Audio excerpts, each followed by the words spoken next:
नमस्कार आदाब दोस्तों। तो चलिए आज फिर हम आप लोगों के लिए लाए देश और दुनिया की तमाम ताजा बड़ी खबरें, ब्रेकिंग न्यूज हेडलाइंस एक तमाम बड़ी खबरें आपके सामने रखेंगे। सबसे पहली और बड़ी खबर में आपको बताएंगे महाराष्ट्र के अंदर होने वाले विधानसभा चुनाव से पहले बीजेपी को बड़ा झटका, एक और दिग्गज नेता ने छोड़ी पार्टी। आगे इसकी जानकारी आपको विस्तार से देंगे। साथ साथ अगली खबर में आपको बताएंगे यूपी के अंदर योगी आदित्यनाथ की कुर्सी अब जाने वाली है। यूपी में केशव प्रसाद मौर्य जो डिप्टी सीएम हैं, उन्होंने तमाम विधायकों को अपने पाले में कर लिया है। किस तरीके से इसकी जानकारी भी देंगे। साथ ही साथ अगली खबर में आपको बताएंगे दोस्तों कि इंडिया गठबंधन के लिए बहुत अच्छी खबर सामने आ रही है।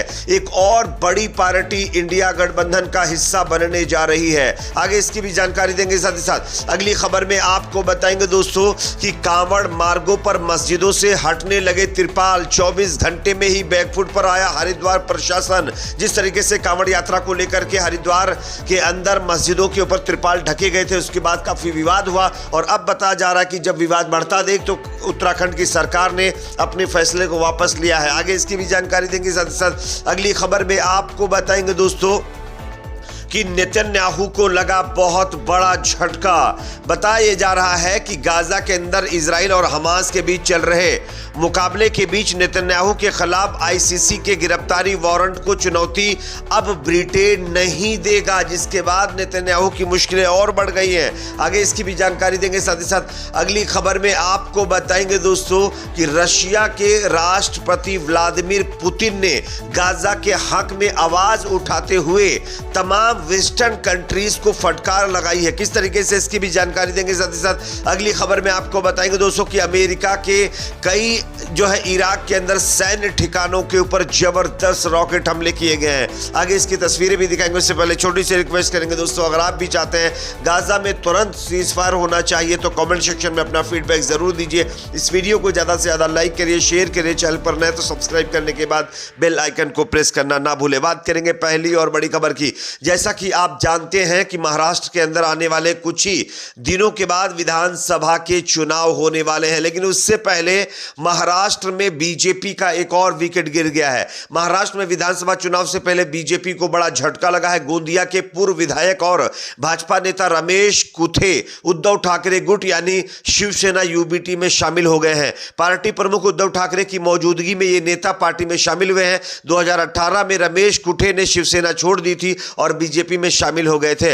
विधानसभा चुनाव से पहले रमेश कुथे दो बार 1995 और 1999 में शिवसेना के टिकट पर जीत हासिल कर चुके हैं। इसके बाद वह कुछ समय के लिए राजनीति से बाहर हो गए थे। फिर 2018 में वो बीजेपी में शामिल हो गए थे। पिछले कुछ दिनों से वह राज्य में बीजेपी नेताओं से नाराज चल रहे थे। इसी बीच उन्होंने कांग्रेस प्रदेश अध्यक्ष नाना पटोले से मुलाकात की। उस वक्त चर्चा थी कि क्या वो कांग्रेस में शामिल होंगे, लेकिन उन्होंने शिवसेना ठाकरे समूह के अंदर घर वापसी का फैसला कर लिया है। तो ये बीजेपी के लिए बहुत बड़ा झटका महाराष्ट्र के अंदर माना जा रहा है, वो भी विधानसभा चुनाव से पहले। अगली खबर की बात करेंगे जो कि सामने आ रही है। यूपी के अंदर बहुत बड़ा खेला होने वाला है।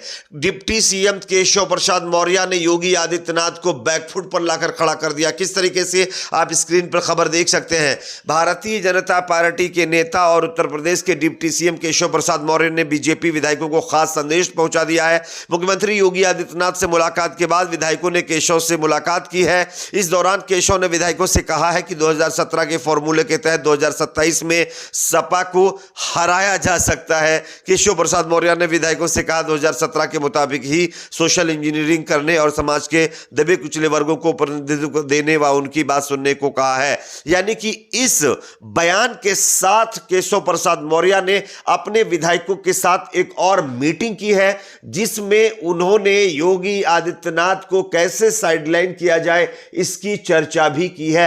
ऐसा सूत्रों से जानकारी मिल रही है। अब देखना होगा आगे क्या होता है। वैसे केशव प्रसाद मौर्य के बाद ब्रजेश पाठक ने भी अब केशव प्रसाद मौर्य वाली लाइन पकड़ ली है और वो भी योगी आदित्यनाथ के खिलाफ बगावती तेवर दिखाते हुए नजर आ रहे हैं, क्योंकि वो योगी की बैठक में शामिल नहीं हुए हैं। अगली खबर की बात करेंगे जो कि सामने आ रही है दोस्तों। इंडिया अलायंस के लिए बहुत अच्छी खबर है। एक और बड़ी पार्टी इंडिया अलायंस में शामिल होने जा रही है। इस बार कि लोकसभा चुनाव के बाद देश की राजनीतिक स्थिति कई मायनों में बदली नजर आ रही है। कभी भारतीय जनता पार्टी के साथ दोस्ती का रिश्ता रखने वाली बीजू जनता दल यानी बीजेडी अब विरोधी पार्टी बन चुकी है।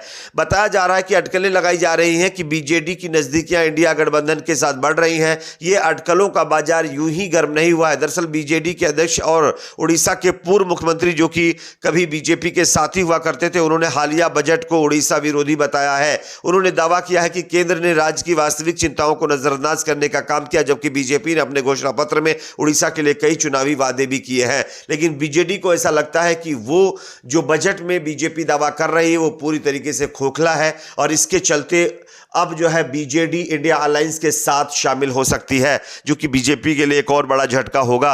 अगली खबर की बात करेंगे जो कि सामने आ रही है दोस्तों। कांवड़ मार्गों पर मस्जिदों से हटने लगे तिरपाल। 24 घंटे में ही बैकफुट पर आया हरिद्वार प्रशासन। जिस तरीके से कांवड़ यात्रा रूट के ढाबों पर नाम लिखकर पहचान बताने का विवाद अभी पूरी तरह से थमा नहीं था कि हरिद्वार में प्रशासन के एक और निर्णय पर बवाल हो गया है।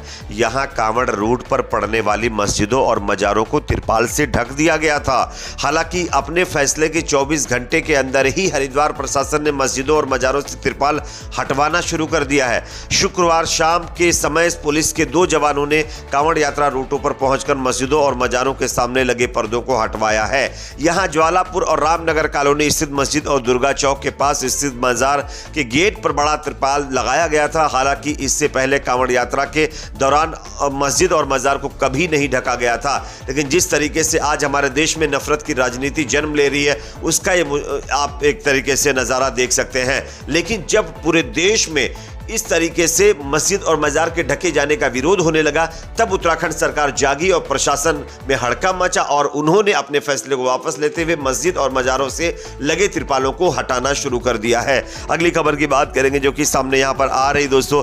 नेतन्याहू को आईसीसी कोर्ट से लगा बहुत बड़ा झटका। जिस तरीके से नेतन्याहू के खिलाफ इंटरनेशनल क्रिमिनल कोर्ट ने अरेस्ट वारंट जारी करने की बात कही थी, जिसके बाद ऐसा लग रहा था कि ब्रिटेन जो है नेतन्याहू को बचा सकता है। लेकिन अब खबर आ रही कि ब्रिटेन नेतन्याहू के खिलाफ गिरफ्तारी वारंट को चुनौती नहीं देगा, जिसके बाद नेतन्याहू की गिरफ्तारी वारंट की संभावनाएं और बढ़ गई हैं। ब्रिटेन के प्रधानमंत्री कार्यालय ने शुक्रवार को कहा है कि उनका उद्देश्य इजराइल के प्रधानमंत्री बेंजामिन नेतन्याहू के खिलाफ गिरफ्तारी वारंट के लिए अंतर्राष्ट्रीय अपराध न्यायालय के अनुरोध में दखल नहीं देगा। आपको बता दें कि ब्रिटेन में अब प्रधानमंत्री कीर स्टारमर के नेतृत्व वाली लेबर पार्टी की सरकार है। हालिया आम चुनाव में कंजर्वेटिव पार्टी को हार मिली थी। ऋषि सुनक के नेतृत्व वाली पार्टी ने आईसीसी के इस वारंट को चुनौती देने की योजना बनाई थी। स्टारमर के एक प्रवक्ता ने कहा, यह पिछली सरकार का प्रस्ताव था जिसे चुनाव से पहले पेश नहीं किया गया था। मैं इस बात की पुष्टि कर सकता हूं कि नई लेबर पार्टी यानी सरकार हमारी लंबे समय से चल रही स्थिति के अनुरूप काम नहीं करेगी। यह मामला अदालत को तय करना है। यानी कि अब इजरायली पीएम बेंजामिन नेतन्याहू के खिलाफ गिरफ्तारी वारंट जारी हो सकता है। अगली खबर की बात करेंगे जो कि सामने आ रही है। तो रसिया के राष्ट्रपति व्लादिमीर पुतिन ने वेस्टर्न कंट्रियों को फटकार लगाई है। उन्होंने कहा है कि गाजा में जो कुछ भी हो रहा है, गाजा के लोगों के साथ नाइंसाफी हो रही है, इस पर जो वेस्टर्न कंट्री है वो चुप्पी साध कर बैठी हुई है, वो इस मामले को इग्नोर कर रही है। साथ ही साथ इराक से बड़ी खबर आ रही है, जहां पर अमेरिका के कई ठिकानों पर रॉकेट से हमले किए गए, जिसके बाद कई इराकी जो है अमेरिकी ठिकानों में जबरदस्त नुकसान पहुंचा है। इस पर आप लोग क्या सोचते हैं कमेंट सेक्शन में जरूर बताएं। वीडियो को लाइक शेयर, चैनल को सब्सक्राइब जरूर करें।